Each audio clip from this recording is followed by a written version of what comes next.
The CBS Radio Mystery Theater presents... Come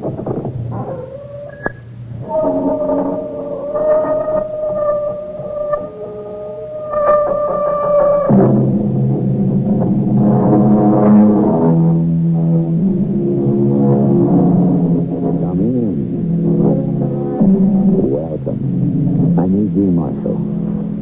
You might consult the dictionary for the meaning of today's word. And what is that word? Enough. Mr. Webster tells us that enough is an adjective. It means as much as is necessary, or sufficient. The amount or number needed or desired. Well, you can understand the problem. How much is necessary or sufficient? And who decides it? How do you measure need or desire? That's just the problem with an explosive word like enough. Every concept you use to try to describe it has its own built-in booby trap. Yes, I'm interested. I'm always interested in buying land. Now, how much is an acre? We don't sell it by the acre. We sell it by the day. 100 pounds sterling A day. How can you sell land by the day? We sell you as much land as you can walk around in a 24-hour period. As much land as I can walk around for 100 pounds sterling? Yes. That's the deal.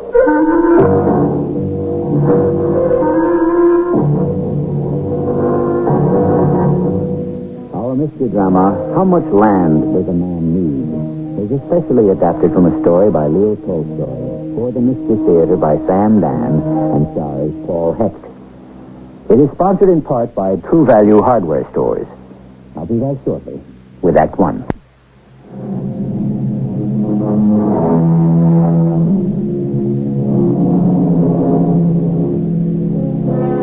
In England many years ago, there existed in law the rule of primogeniture.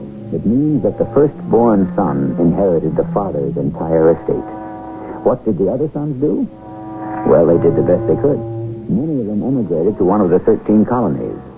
Since they were landless people to begin with, land became an obsession with some of them. And where you have an obsession, there's usually a tale to be told. Thus, we have the saga of Thomas Morgan, who came to Virginia in the year 1750, a penniless lad of 20. And now, 10 years later, they say he owns practically every acre of land in Culver County. How did it happen? Listen. I believe you missed him. Huh? Oh, it's you. Didn't hear you coming. Well, I didn't want to spoil your aim. You upset a man sneaking up that way, Tom. I wasn't sneaking. Just moving along quietly. Thought I had him, too. A deer that's moving that fast, you have to give him more lead. You fired well behind him, you waste powder and shot. Waste not, want not. That's what you want to tell me, I suppose. I was up to your farm this morning, Paul. Martha said you'd be out here hunting. I was surprised to hear. Man's got to hunt for his food these days. Especially if he neglects to plant it. What's that supposed to mean? 6 months from now, I don't want to see you sitting around Hochstetter's cabin with all the rest of the loafers complaining how I cheated you out of your land. You ain't got my land yet, Tom. You haven't even started your plowing. Kick your long nose out of my affairs. I'd like to. But you're the one that came looking for me. You're the one that borrowed from me. Where else was I going to go? You're the only one in town with ready cash. You know why. Yes, I do know why. I work, I save. And stayed home from the war. Every other able-bodied man in this town enlisted in Colonel George Washington's militia regiment. Yes, and you know why? Because he thought he could get away from his wife and go sparking and skylarking all over the province of Pennsylvania. All you did was drink and carouse. I fought. I shed my blood so as you could keep your scalp. So as you wouldn't get burned out of house and home. Yes, but none of this is getting your crop into the ground, Tom. Well, I ain't going to be able to get a crop into the ground till next spring. No? You know it. You knew it when you let me have that money. I knew it? You knew about the rains. You knew about the floods. You knew how it'd come down day after day like the time in the Bible. What are you saying? You knew there could be no plow and no planting. Oh, how could I know?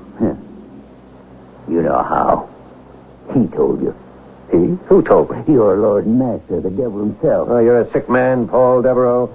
You have no strength for fighting. Otherwise, you and I would have to take our coats off right now. Why?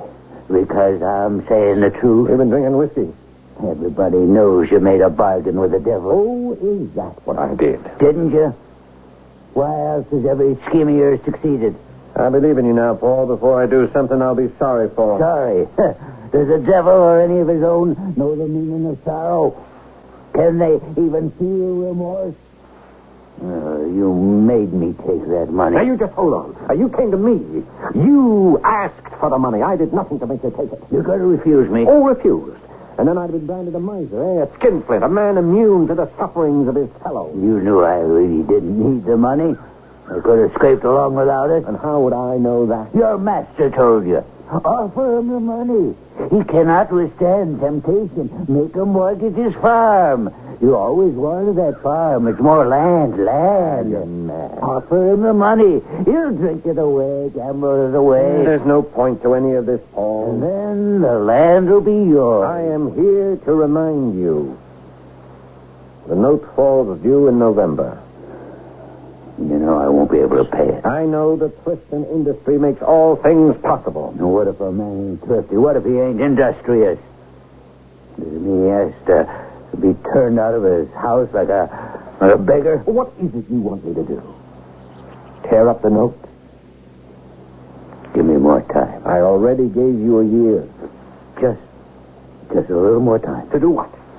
To go drinking some more? You're taking the bread out of the mouths of my children. You never so much as placed a single morsel into the mouth of any child that bears your name.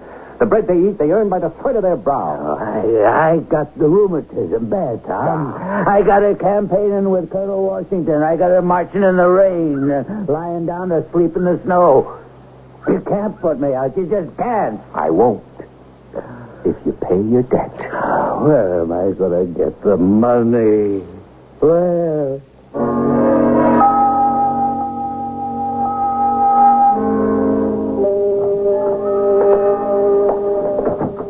Good morning, Tom. Well, good morning, James. Well, what are you doing here? Well, unless I'm off in my reckoning, it's the first day of the month. Yes, Tom, it is. Then why are you here in the counting house? Why aren't you out collecting? Tom, we should talk about that. Well, what's there to talk about? I can't take it no more.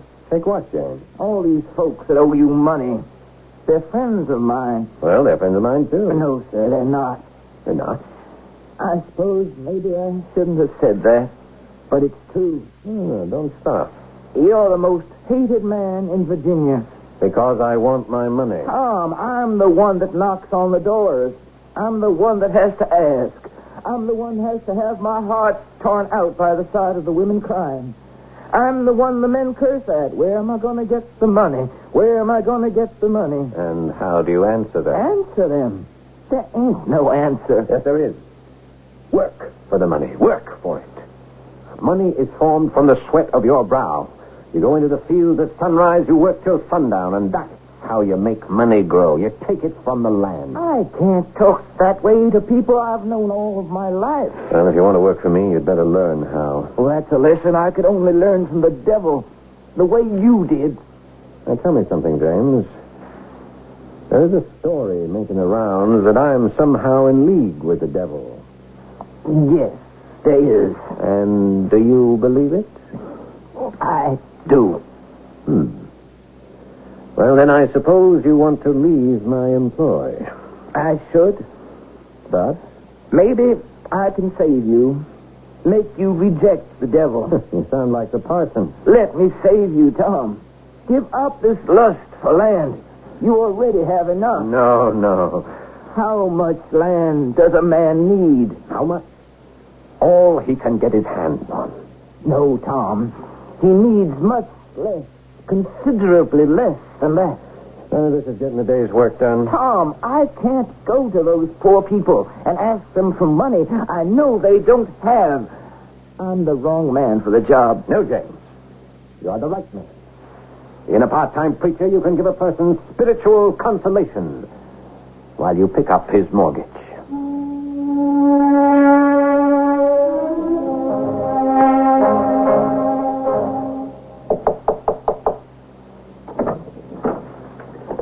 Mr. Morgan? Yes? Oh, Mrs. Powell. May I come in? Forgive me, of course. You have a chair? Thank you.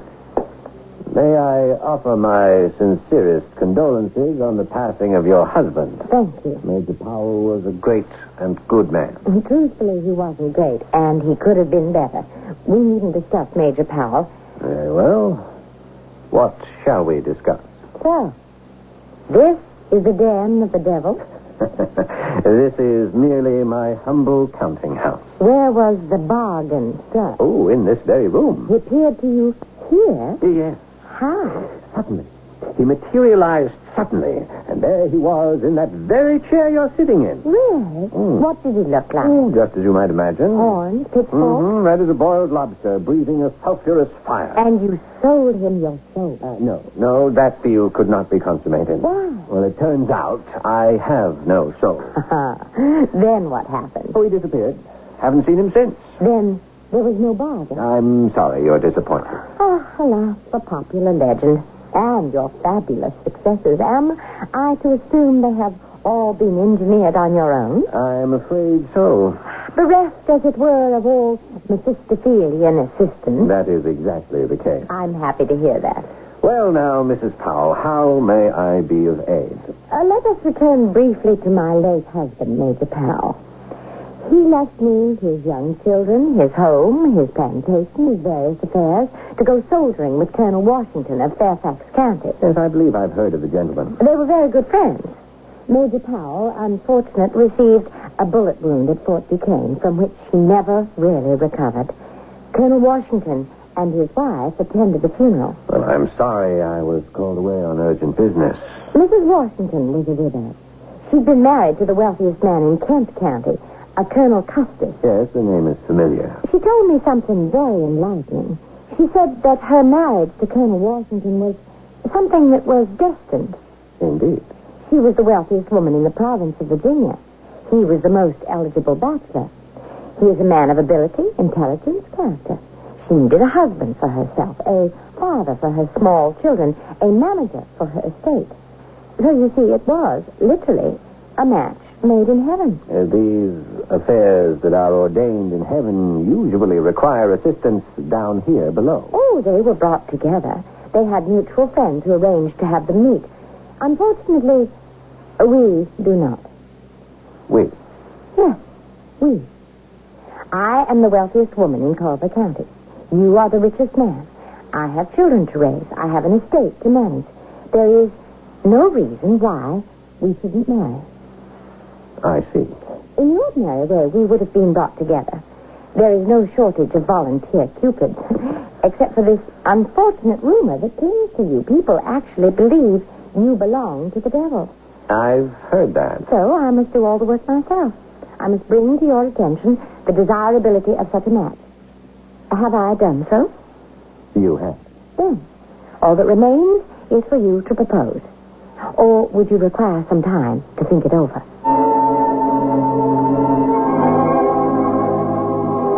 How much time do you need if you're an eligible bachelor? The woman is attractive, rich, she's willing. Love?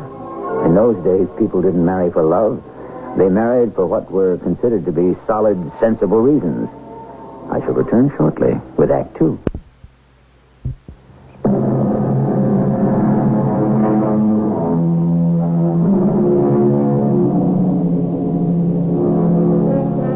It's all a matter of timing, really. Today you fall in love and you get married. Years ago, people got married, and then they fell in love. Which way is better? Who knows? We're dealing with the emotions of men and women, which means that all bets are off. Anything can happen. And we have to play it by ear. Do I understand, Mrs. Powell, that you are asking me to propose marriage? I believe I have outlined a set of circumstances that would make such a step not only logical, but satisfactory. You have extensive holdings in Culver County. Over 2,000 acres. Yes, I've always had my eye on that land. And here is your opportunity to own it. Mrs. Powell, you have been frank with me. I have been exceedingly frank. I'm still unable to believe I could have summoned the audacity to speak to a man in such a manner. May I be equally frank? Please. I have long... What is the word? Coveted? Yes, I have long coveted Colonel Powell's land. It is the richest in this part of the province. That's acknowledged by everyone. And for years, I have set about to secure it. Your husband was not very communicative with you about his affairs. Half of your land is already under mortgage to me. What are you saying? I have the papers. You may examine them. But... Further, you are completely unequipped to manage the affairs of your plantation. You are being swindled every day by everyone. For instance, your overseer rents out your slaves without your knowledge and pockets the money. Well, that's impossible. I know John Raines. Let us say you know one side of John Raines. Your manager, Louis Marvin, keeps half the money from the sale of your farm and dairy products. I can only hint at the arrangements he has with various shopkeepers. But these were my husband's best friends. Now, hear the worst. You have ruined most of your land by growing tobacco season after season. But tobacco is the best cash crop. Yes, it also exhausts the soil. Now it will have to lie fallow for 3 or 4 years to renew itself. You will have to borrow money. You will have to come to me. And what makes you think Where else can you go? You won't be able to pay it back. Slowly, surely, all your land will fall into my hands anyhow. I don't have to marry you for it. I never thought anyone could state something in such cold blood. It's only a matter of degree.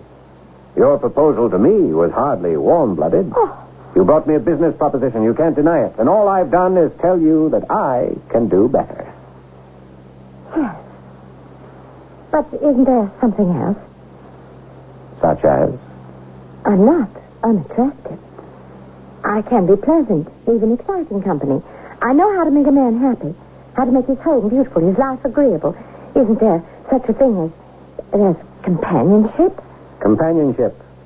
And all those other things, I agree, they are of primary importance to some people, but not to me. I have never felt the need for them. Then the story you told me as a joke was true. The devil did materialize in this room. I'm afraid he did not. Yes, he did. And he bought your soul. I told you, I never had one. You did. A small, sickly, shriveled soul, but the devil would settle for that. What other kind can he buy? Good day, Mr. Morgan. I'm sorry we have no basis for doing the kind of business you had in mind, Mrs. Powell. You leave a person with very little. The truth is, you came with very little. Oh. And you made sure that I shall depart with nothing at all. Please remember, Mrs. Powell, coming here was your idea, not mine. Yes, it was. My rather foolish, senseless idea. I had permitted myself to believe that we had something in common. Really? And what would that be? Something very elementary, I thought. At least we were both members of the human race. Surely such a statement is rather beneath you. It's a simple statement of fact. I would assume a lady of breeding and culture would not stoop to pointless insult. You do not insult a man when you tell him the truth. You may injure his vanity, but that's another matter. I have no vanity. True. And no humanity either. And that is my point. You fascinate me, Mr. Morgan. You're the only completely evil person I know. Evil? I injure no one? You do worse. You give them the opportunity to injure themselves. Yes. This is evil practice on the highest, or I should say, lowest level. You have transformed evil almost into an art. But why, Mr. Morgan? Why? What will become of you? Where shall you be in the end? I shall not find myself in the almshouse as a public charge. Is that the answer? Fear of poverty? I fear nothing. I shall never be poor as long as I own land. And the more I own... Yes? How much land do you want? How much land do you need? How much land does any man need? How much? Yes. Someday, when you find the answer, you might let me know.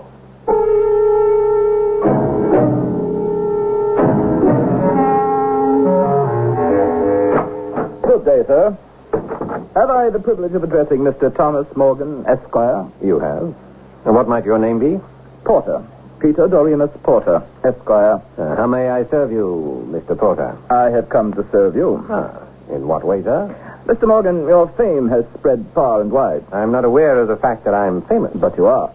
No one is more avid to acquire land. And no one in King George's colonies from Massachusetts to Georgia drives a harder bargain. Are you saying I take advantage of people? Of course. But that is what business is all about, wouldn't you say? I shall say nothing until I've heard you out. Good. A man after my own heart. I have come to sell you land.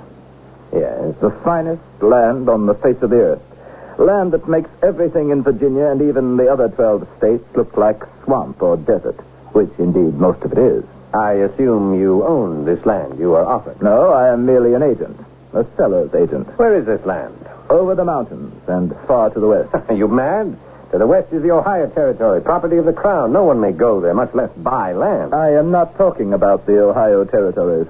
I have in mind something infinitely finer. Yes? Do you know where the Mississippi River is? The Mississippi? The Frenchmen found it. The Frenchmen claimed it. But their time has come and gone. The Sioux own it. The Sioux, the Blackfeet, the Cheyenne, the Ute. Who are they? Indians. I never heard of them. Of course. To you, Indians are Choctaw, Cherokee, Algonquin, Tuscarora. No, these are different Indians. They live on the vast plains beyond the Mississippi. Fantastic rolling plains, where the earth is so black, so rich, so fertile, you can almost watch the seed sprout as it takes root. But it is forbidden to go there. Forbidden? By whom? The Crown. Yes, that's true. Well, shouldn't that end the discussion? It should if you were a little man. Little men cannot see beyond the length of their noses. Little men hear the literal word of the law. Would you agree? Sir, I fear we waste each other's time. Do me the honor to read this piece of parchment, Mr. Morgan. Oh, well? What does it say? I, Great Eagle, Chief of the Oglala Sioux, do hereby appoint Mr. Peter Doremus Porter to act as my agent in all matters appertaining to the selling of the tribal lands. You mean an Indian wrote this? Of course not. I dictated it for him, and there, he has marked his cross. This is nonsense. Great Eagle is a visionary. He has read the future. Sir, I am a man of affairs. You speak of the lands in the Ohio Territories and beyond as being possessions of the Crown. Yes, well, aren't they? Not for much longer. Indeed. Within 2 decades, the English Crown shall no longer rule over this country. And who says so? You say so, for one. Me? I have never uttered a word of treason. The sound of treason? Perhaps not. But has there never been the thought of treason? Who are you? You may not even be aware of it, but it's all seething deep down inside. Sam Adams openly advocates secession up in New England. I have nothing in common with those Boston hotheads. You have Patrick Henry here in Virginia. Sir, what has begun as merely a pointless discussion has now become treasonous. You know as well as I do. It has to come. The inevitable rebellion, the eventual separation. At least profit by it. Be prepared. There will be a rush westward. Buy your land now. But why do you come to me? Because no one is more anxious to buy land. No one is as driven as you are. Who are you? An agent for Chief Great Eagle.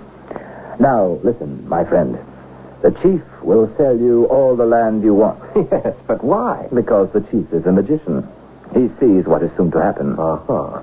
When the white man landed all along the Atlantic shore, what did he do to the Indian? Well, now, what does this have to do with... Everything. The Indian was driven out, banished into the wilderness. Chief Great Eagle knows he cannot fight the white man. The white man has too many guns. Therefore, he will sell the land now, while he can. He will sell me land? Yes. Find me a white man who desires land, he said to me, and I shall sell him all the land he wants. But how does he sell it? How much per acre? Oh, Great Eagle doesn't sell land by the acre. No? He sells it by the day. How can you sell land by the day? It's very simple. There's no end to the land. It stretches on and on forever. So, therefore, you can have as much land as you can walk around in a day. A full day? Oh, yes. A 24-hour day? Do you know how much land I can walk around in a day? I would imagine a considerable amount. It would encompass miles and miles. Especially if one is a fast walker. How much money does he ask? 100 pounds a day. Regardless of how far you walk? Regardless. Just think. 100 pounds. Who are you? You must be the devil. You always said no such person exists. Yes, but only the devil could know so much about me. Mr. Morgan, I'll tell you what the devil is. He is a specter created by little minds, jealous minds. Inferior people cannot tolerate success in others. They cannot admit that successful people achieve their goals because they're smarter. And so they explain their own failures by claiming the triumphs of others are achieved by the aid of the devil. Yes, better. You raised this point with me, Mr. Morgan. You, of all people. Haven't you been accused of being in league with the devil, of having sold your soul to the devil? You, sir, are living proof of what I have said. They envy you your superior knowledge, courage. Yes, but the fact remains... What fact? Have I asked you for anything? £100 is all you give the chief. And what do I give you? Me? You give me nothing. Nothing. Then why do you do it? I am paid by the chief. And that's all? That's all that need concern you. In 24 hours. If I walk fast, I can make a circle to include thousands of acres, and all for £100. £100. Not 1 penny more, not 1 penny less. And you ask me for nothing? My dear Mr. Morgan, what do you have that I could possibly want? When can we leave? When can you go? Tomorrow morning. I'm at your service.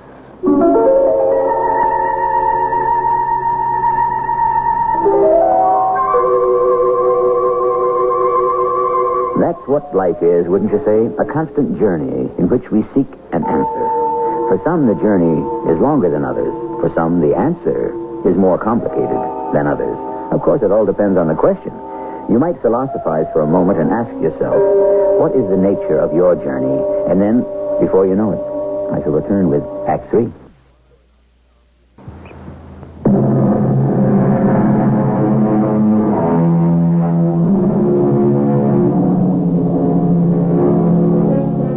And so here we are in the western part of the Crown Colony of Virginia in the year 1760, some 15 years before the Revolution. And our Mr. Thomas Morgan, accompanied by the mysterious Mr. Peter Doremus Porter, is journeying toward the mighty Mississippi. And day after day, they ride through deep, dark, brooding forests and vast, rolling plains. And every day, Thomas Morgan asks, when shall we get there? And always, Peter Doremus Porter replies, soon. But late one afternoon, when Tom Morgan asks Peter Porter that same question, he gets a different reply. We are there now. What? We are there now. You mean this, where we are? This is the place we have been seeking? Yes? Here. Are you disappointed? No. Is it the way I described it? Yes. You're sure? This is the land I can buy. Listen. What's that? The drums. They know we're coming. They're waiting for us. Yes, well, I hope they know why we're coming. We could be attacked. No. These Indians have not yet suffered at the hands of the white man. And so we shall be welcome. Come, let's ride. Oh, where are they? Where you hear the sound of the drums. Just over that ride. Come.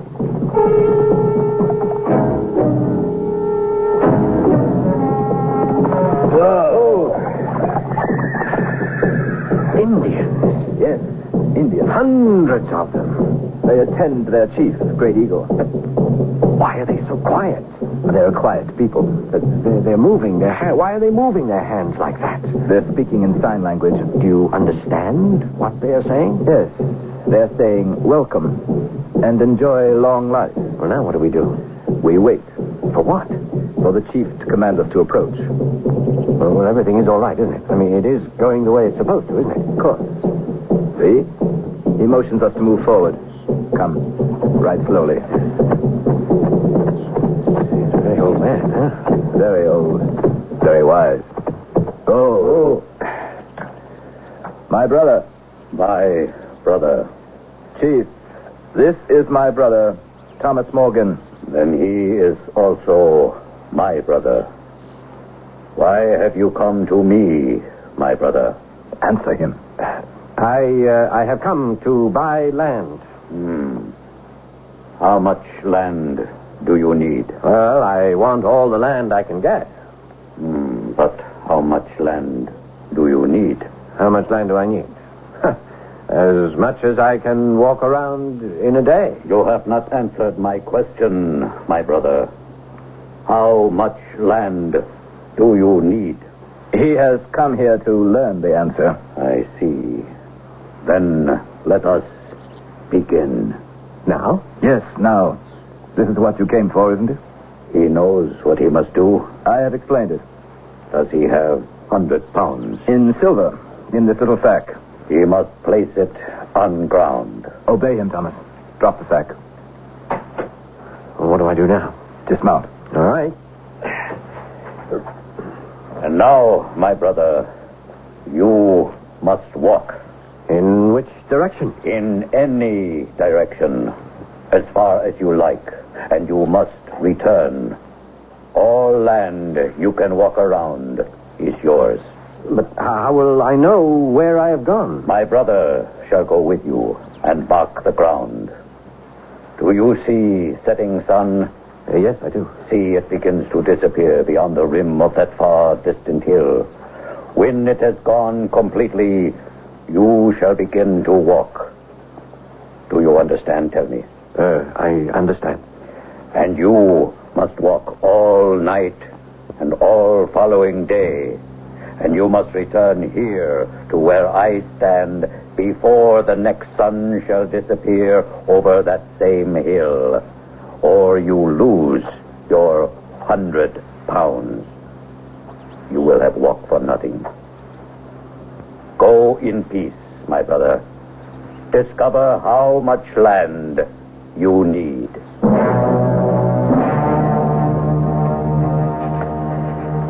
Yes, a bright moon. How easy it is to see. How far do you intend to walk in this direction? I have schemed it out. I can walk 30, even 40 miles in 24 hours. I do have 24 hours. Oh, yes. A 40-mile circle. Do you need all that land? Oh, yes, every foot of it. And what will you do with it? Well, I shall grow wheat, corn, raise cattle, build a home. It shall be a palace. And who will live there? Oh, my wife, my children. When shall you have time for a wife? When I have all the land I want. But you want all the land in the world. Are you marking my path? Yes. Good. Well, hurry, walk faster. But we have a long way to go. We have less than a day now. See, look, the moon is beginning to wane. Soon it'll be daylight. Shouldn't you stop? What for? Rest. Sleep for an hour or two. Sleep. Remember, it has been a long, hard journey and you're tired. No, not I. If you sleep, you will rise refreshed. But this is the time to walk, now before dawn when it's cool. I can cover great distances. Are you marking this trail? Yes, I am marking the trail. What's that? I don't hear anything. You don't hear that drum? No. Must be my imagination. You're very tired. You really should rest. Come on. You just keep marking the trail.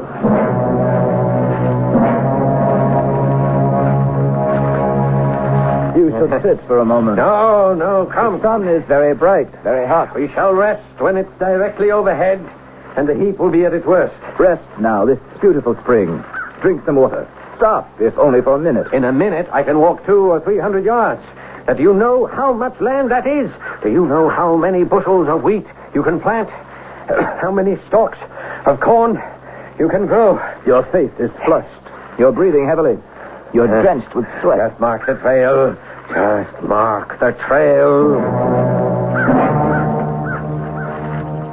You must start heading back now. No, I am. I have been moving in a circle. A wide circle. Narrow. I will.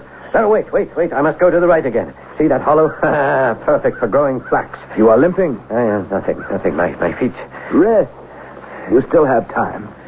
You're in pain. A day to suffer, a lifetime to live. Tom Morgan. Tom. Who's that? It's me. Who are you? Can't you tell? It's Paul. Paul Devereaux. What are you doing out here? Oh. I came for the same thing you did, Tom. Land.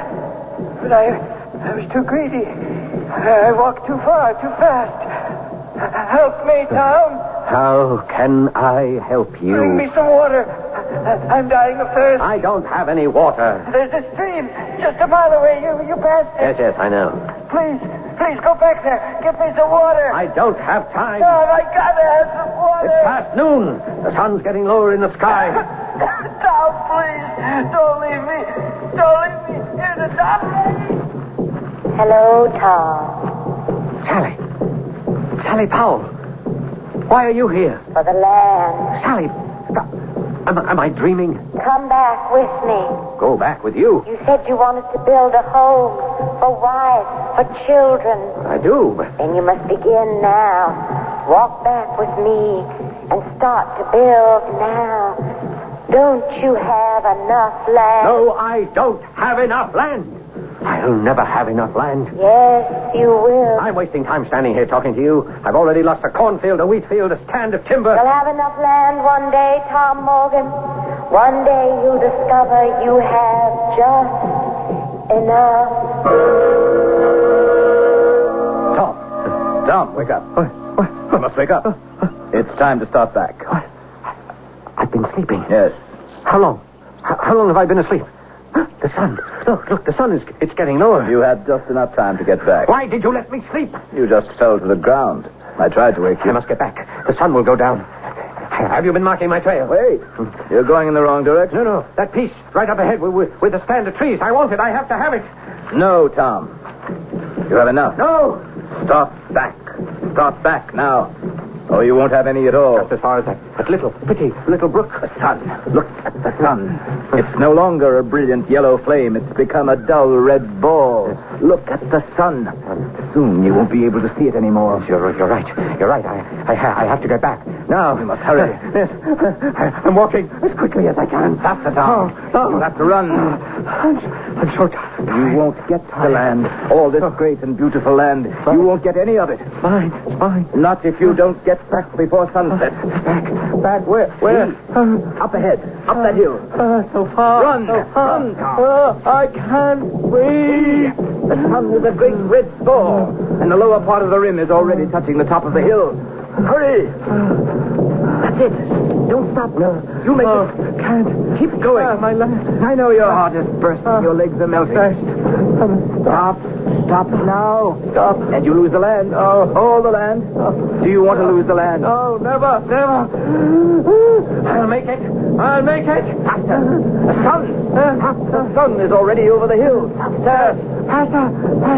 I'll make it. Just a little bit further. Just a little bit. I'll make it. The chief. I'm coming. I'm here. Oh, I made it. See it. There, the rim. Still above the hill. Has he made it, Chief? Yes, my brother. He has made it. Catch him, he falls. So, Thomas Morgan, my brother, you have all the land you need. No. I want more. Yes, you want more. But you do not need more. See, your eyes close slowly. Your breath no longer shakes your body. Now it leaves you. It leaves you forever. A pity, Chief. A pity. But he has learned how much land he needs. Dig the hole 6 feet from his head to his heels. Yes, my brother. 6 feet of the earth is all the land a man will ever need. It's all he ever gets to keep, as far as we know. They buried him somewhere in the great central plain of our country, and when Tolstoy wrote this story originally, they buried him somewhere on the illimitable steppes of Siberia. And they weren't Sioux Indians, but a Tartar tribe called the Bakshirs. We've changed very little because wherever we live, however we dress, whatever we call ourselves, we're the same people. I'll be right back.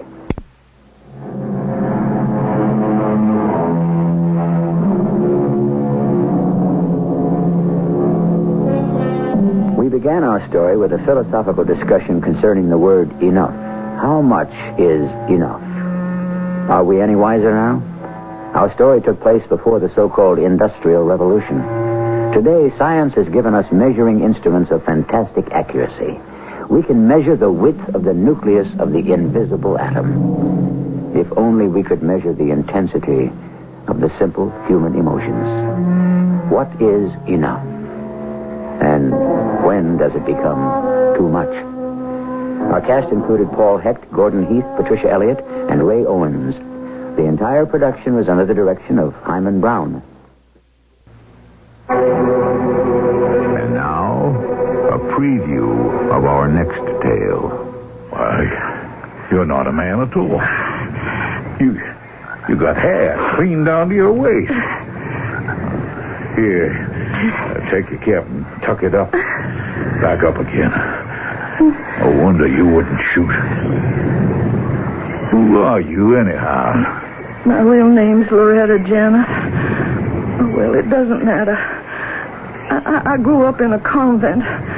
But when my country was called to arms, a voice told me I should take 'em up, too. I cut my hair and I dressed myself in men's clothes and I volunteered. Who did you think you were, Joan of Arc? I followed my conscience. My sex doesn't matter. What does is I am a soldier. And yet when it came to the pinch, you couldn't shoot to save the South. This is E.G. Marshall inviting you to return to our Mystery Theater for another adventure in the macabre. Until next time, pleasant dreams.